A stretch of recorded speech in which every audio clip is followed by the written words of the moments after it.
नमो नमः। संस्कृत गैलेक्सी में आप सबका स्वागत है। आज हम सप्तमी कक्षा का तृतीय पाठ सौंदर्यमय जल जीवनम इसका अभ्यास कार्यम देखेंगे। तो पहला क्वेश्चन है अधोलिखित प्रश्नान संस्कृतेन उत्तराम।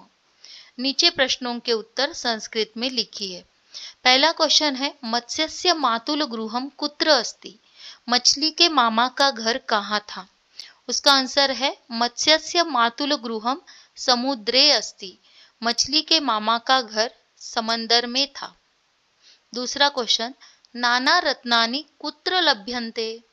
अनेक प्रकार के रत्न कहाँ मिलते हैं।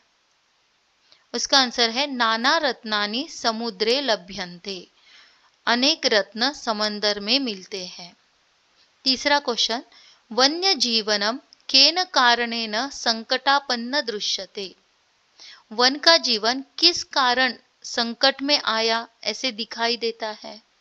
उसका आंसर है वनानां निरंतर कर्तनेन वर्धमानेन प्रदूषणेन च वन्य जीवनम संकटापन्नम दृश्यते।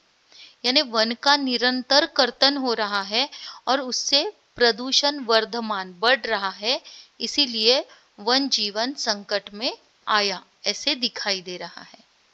अगला क्वेश्चन समुद्रेपि कस्य प्रभावः प्रतिभाति। समंदर में किसका प्रभाव दिखाई देता है।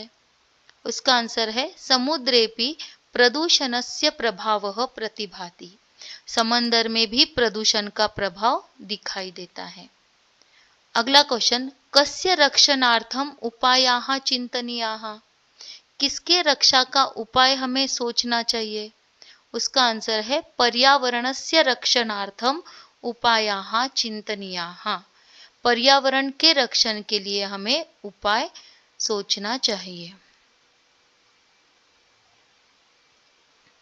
दूसरा क्वेश्चन चित्रम अधिकृत्य मंजूषायाः साहाय्यतया संस्कृतेन वाक्यानि वदाम। यहाँ पर देखो आपका पेज नंबर 33 जो है वहां पर एक चित्र दिया है। इस चित्र के आधार पर आप जितने सेंटेंस बना सकते हो उतने सेंटेंस आप बनाओ। छोटे छोटे सेंटेंस लो जिसमें कर्ता कर्म और क्रियापद। यह ऐसे करके आप छोटे छोटे पहले सेंटेंस लिखो ताकि आप बड़े सेंटेंस बना पाओ। अगर आपको वाक्य बनाना कैसे करते हैं, वाक्य कैसे बनाते हैं ये सीखना है तो अगला वीडियो भी आप जरूर देखिए। तो इसके मैंने कुछ छोटे छोटे वाक्य दिए हैं।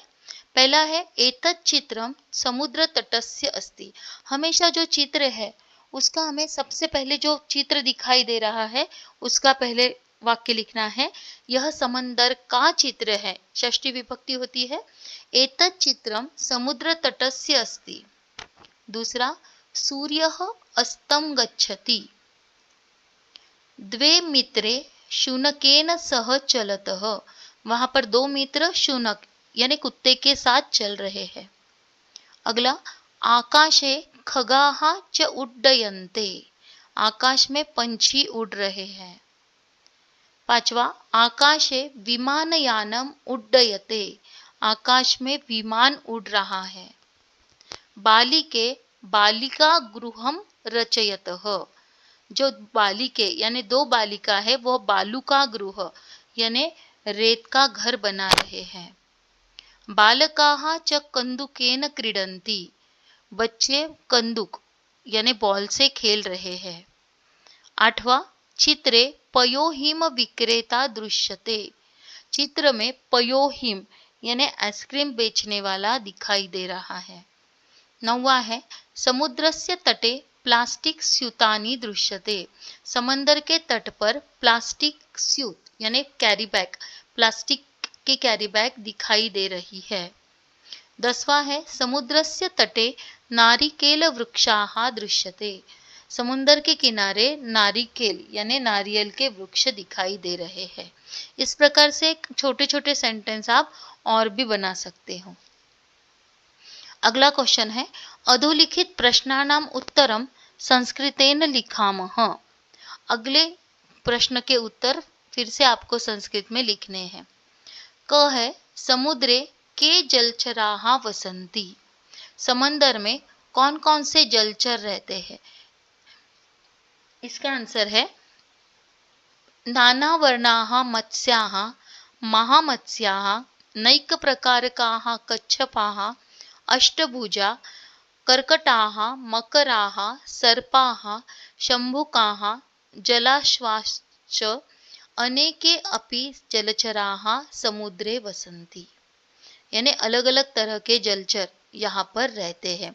यहाँ पर संधि जलाश्वाश्च है ना, तो वहाँ पे जलाशयाश्वः प्लस जल अश्वः च ऐसे लिखा तो भी चलेगा, यानी पानी में रहने वाले घोड़े। ख देखो, कस्य घ्राण शक्ति ही अत्युत्तमा भवति। किसकी घ्राण शक्ति यानी किसकी स्मेलिंग की शक्ति बहुत ही अच्छी है। अष्टभुजस्य घ्राण शक्ति यानी जो अष्टभुजा यानी ऑक्टोपस है उसकी घ्राण शक्ति बहुत ही अच्छी होती है। अगला, सागरः कासां जनकः वर्तते। सागर किसका जनक होता है, यानी सागर को किसका जनक माना जाता है। सागरः शुक्तीनां जनकः वर्तते। सागर जो है शुक्तियों का यानी सीपियों का जनक माना जाता है। घ, कः समुद्रम द्रष्टुम इच्छति। किसे समंदर देखने की इच्छा थी। मंडूकः समुद्रम द्रष्टुम इच्छति। मंडूक को समुद्र देखने की बहुत ही इच्छा थी। अगला, मत्स्यः कथम मंडूकम समुद्र भ्रमणाय नेष्यति। जो मत्स्य था मछली थी वो किस प्रकार से मंडूक को समुद्र भ्रमण करने के लिए लेके जाने वाली थी। तो मत्स्यः स्वपृष्ठे अपने पीठ पर बिठाकर मंडूकम समुद्र भ्रमणाय नेष्यति।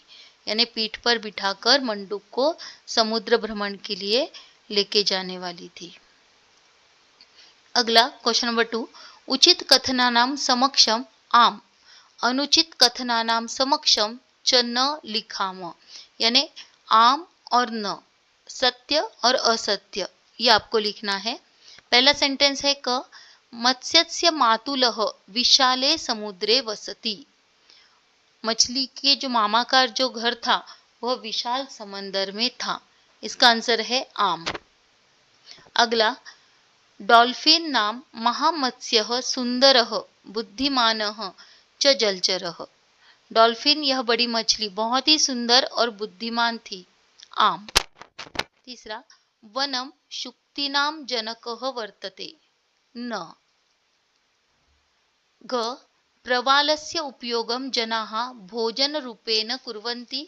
न। किसका प्रयोग करते थे। प्रवाल का उपयोग अलंकार ऑर्नामेंट्स बनाने के लिए करते थे। अगला, प्रदूषणम अस्माकं जीवनाय बृहत् संकटम दृश्यते। प्रदूषण हमारे जीवन में बहुत बड़ा संकट है। आम।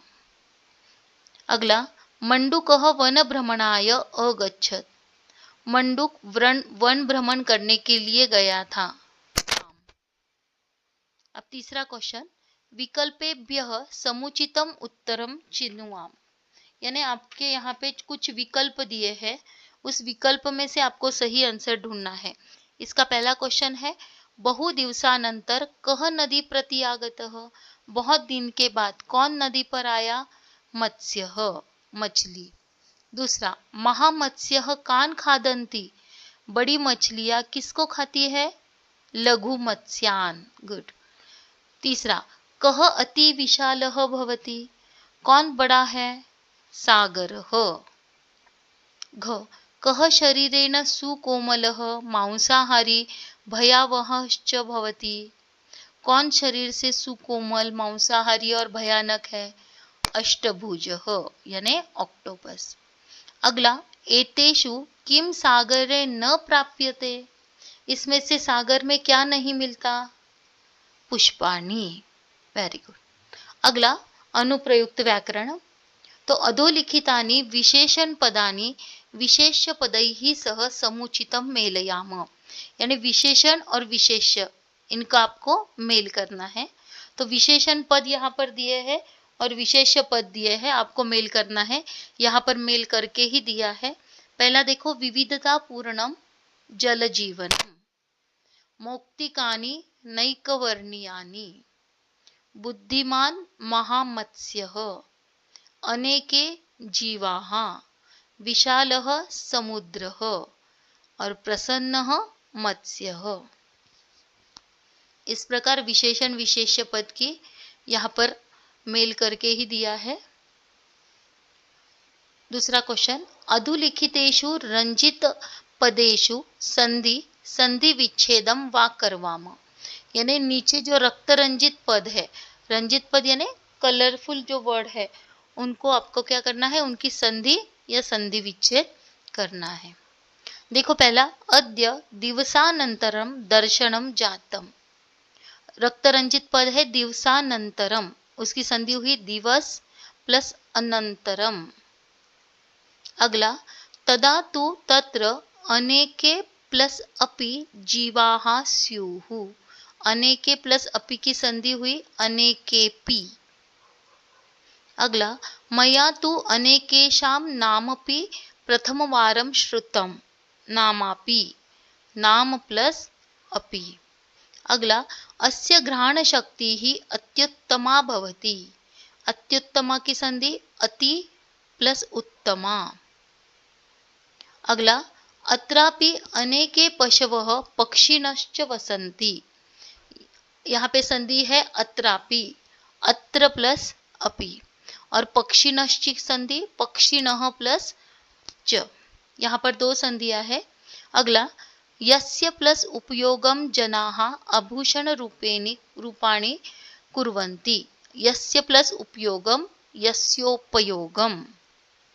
अगला, यथा जले जीवनं सुंदरम तथा प्लस एव भूमौ अपि जीवनं सुंदरम वर्तते। तथा प्लस एव तथैव। तीसरा क्वेश्चन, प्रदत्त पदस्य प्रयोगम कृत्वा वाक्य निर्माणम करवाम। यानी यहाँ पर एक एक शब्द दिया है, उस शब्द को लेकर आपको सेंटेंस बनाना है। जैसे मेक अ सेंटेंस आता है ना, उसी प्रकार। पहला है अद्य। अद्य का सेंटेंस, अद्य बाल दिवसः अस्ति। यहाँ पर आप दूसरा भी लिख सकते हो कि अद्य रविवासरः अस्ति, अद्य बुधवासरः अस्ति, अद्य जन्मदिवसः अस्ति, किमपि लिखतु। दूसरा है मंडूकः। मंडूकः समुद्र भ्रमणाय गंतुम इच्छति।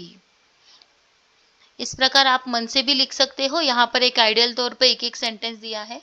जलम, जलम एव जीवनम।